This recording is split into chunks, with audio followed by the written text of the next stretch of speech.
ex-teammate Gary Smith.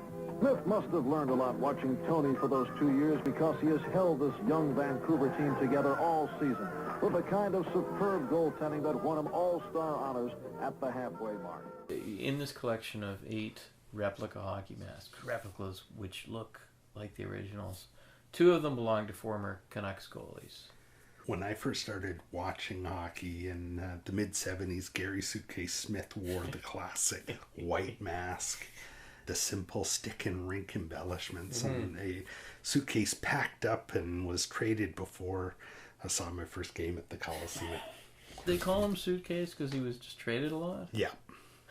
What a great nickname. Yeah. And good hair. Well, I did this painting of him there. Oh, there he is. Look at that with his white man's fro. And the stash. It's classic.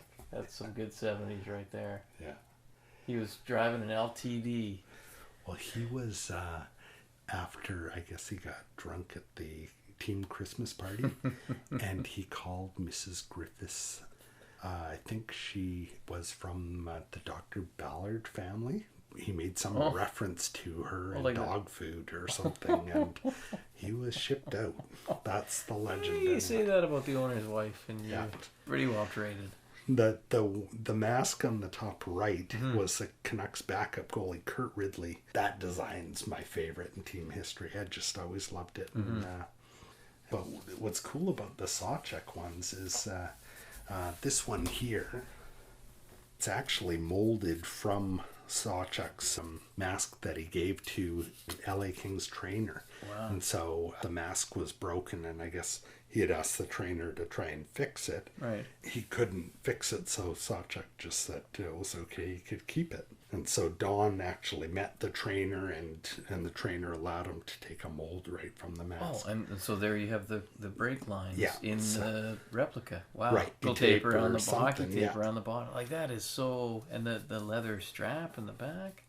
I actually had Great. Shoemaker make the strap here locally so that that's it would look as close to the original as possible. Nice. Pretty nerdy. That's what it takes to be a collector, though. You got to be all in. Yeah. And all there, in for sure. and there's one of your paintings of Sawchuck. That's just a print. The original is Terry Sawchuck Jr.'s fiance bought it for Terry Sawchuck Jr. So it's with the family now. So. Sawchuck wasn't the goalie that used to throw up between periods. Was that Glenn Hall? Or that was Sawchuck? Glenn Hall. Yeah. Okay. Well, what's cool about Glenn Hall is I met Glenn Hall. He signed these skates that are in the table. And Chuck Rayner had already signed the skates when I bought them from an antique place. Since then, I've had Jerry Cheevers and Bernie Perrant sign them as well. Wow. So. And Johnny Bauer. I met Johnny Bauer. He signed that old glove there. The black glove reminds me of the glove that Johnny Bauer wore in the photograph on the goalie wall. It's hard even to imagine anybody wearing these gloves and playing hockey and what little protection they offer. Pass it right in front of Duff. Duff shoots and he shot wide. Regan right in front of Duff. He shoots. Oh, hit Lumley right in the face. Armstrong shoots one. Lumley's bleeding badly in the mouth. A shot and it's caught. Lumley's been cut in the mouth. Lumley is headed to the dressing room for repairs. He's bleeding very freely.